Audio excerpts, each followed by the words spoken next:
হজরত ঈসা আলাইহিসসালাম একদিন একটি পাহাড়ের পাশে যাচ্ছিলেন। তিনি দেখলেন পাহাড় থেকে নূরের বিচ্ছুরণ হচ্ছে। তখন তিনি আল্লাহর দরবারে প্রার্থনা করলেন, হে আল্লাহ, পাহাড়কে আমার সঙ্গে কথা বলার অনুমতি দাও। বলতে না বলতেই পাহাড় আরজ করলেন, হে ঈসা রুহুল্লাহ আলাইহিসসালাম, আপনি কি চান? হজরত ঈসা আলাইহিসসালাম জিজ্ঞেস করলেন, তোমার এত নূর কেন? পাহাড় বলল, আমার মাঝে একজন আল্লাহর বান্দা আছে, যার বরকতে এসব নূর প্রদর্শিত হচ্ছে। এরপর হজরত ঈসা আলাইহিসসালাম আল্লাহর দরবারে আরজ করলেন, হে আল্লাহ, আমাকে ওই বান্দার সঙ্গে সাক্ষাৎ করাও। তখন পাহাড় ফেটে গেল, আর তার থেকেই খুব সুন্দর একজন বুজুর্গ বের হয়ে আসলেন। বুজুর্গ লোকটি বললেন, আমি হজরত মুসা আলাইহিস সালামের বংশধর।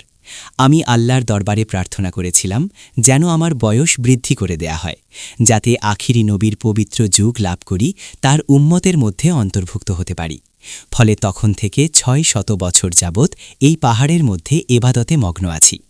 হজরত ঈসা আলাইহিস সালাম আর্য করলেন, ইলাহি, পৃথিবীর মধ্যে তোমার নিকট এই বান্দার তুলনায় অন্য কোনো বুজুর্গ ব্যক্তি আছে কি?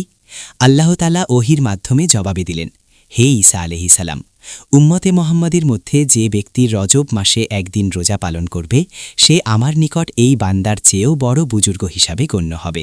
সুবহানাল্লাহ।